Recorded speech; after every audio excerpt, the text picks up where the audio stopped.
కుక్క విశ్వాసానికి ప్రతీక. కుక్క లేనిదే రోజు గడవని ఇళ్ళు ఎన్నో. వాటిని చిన్న పిల్లల్లా సాకటం, స్నానం చేయించటం, మంచి ఫుడ్ పెట్టడం, గోళ్లు తీయడం, ఇలా ఒక్కటేంటి, మన సొంత బిడ్డలా చూసుకుంటాం.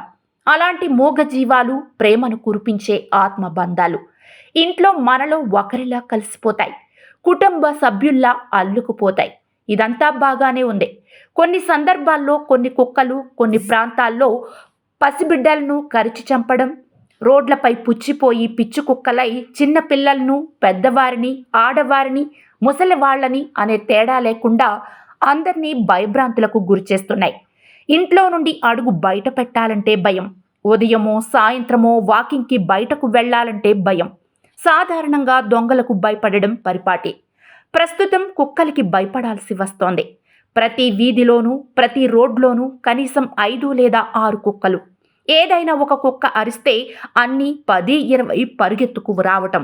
బైక్స్ పై వెళ్లే వారిని సైతం వెంటపడి ఆపటం, కరవటం, ఇలా ఎన్నో దారుణాలు. ఈ పరిస్థితులకు పరిష్కారం ఎక్కడా? మూగ జీవాలు ఏమి చేయలేం. అలా అని మీదకొస్తున్న వాటిని చూస్తూ ఊరుకోలేం. విషమ పరిస్థితి. అందరూ ఆలోచిస్తారు, కానీ పరిష్కారం అవసరం. వీధి కుక్కల దాడులకు సంబంధించి సీసీటీవీల్లో రికార్డవుతున్న దృశ్యాలు చూస్తే గుండె తరుక్కుపోతుంది. ఈ నేపథ్యంలో తాజాగా టర్కీ దేశం సంచలన నిర్ణయం తీసుకుంది. వీధి కుక్కల్ని పట్టుకుని షెల్టర్స్లో వేయాలని ఏకంగా పార్లమెంటులో బిల్లు పెట్టి ఆమోదం పొందింది. టర్కీని డాగ్ ఫ్రీ కంట్రీగా తీర్చిదిద్దాలని నిర్ణయించుకుంది. అయితే ఈ చట్టాన్ని టర్కీలోని జంతు ప్రేమికులు వ్యతిరేకిస్తున్నారు. ఈ చట్టాన్ని రద్దు చేయాలని డిమాండ్ చేస్తున్నారు.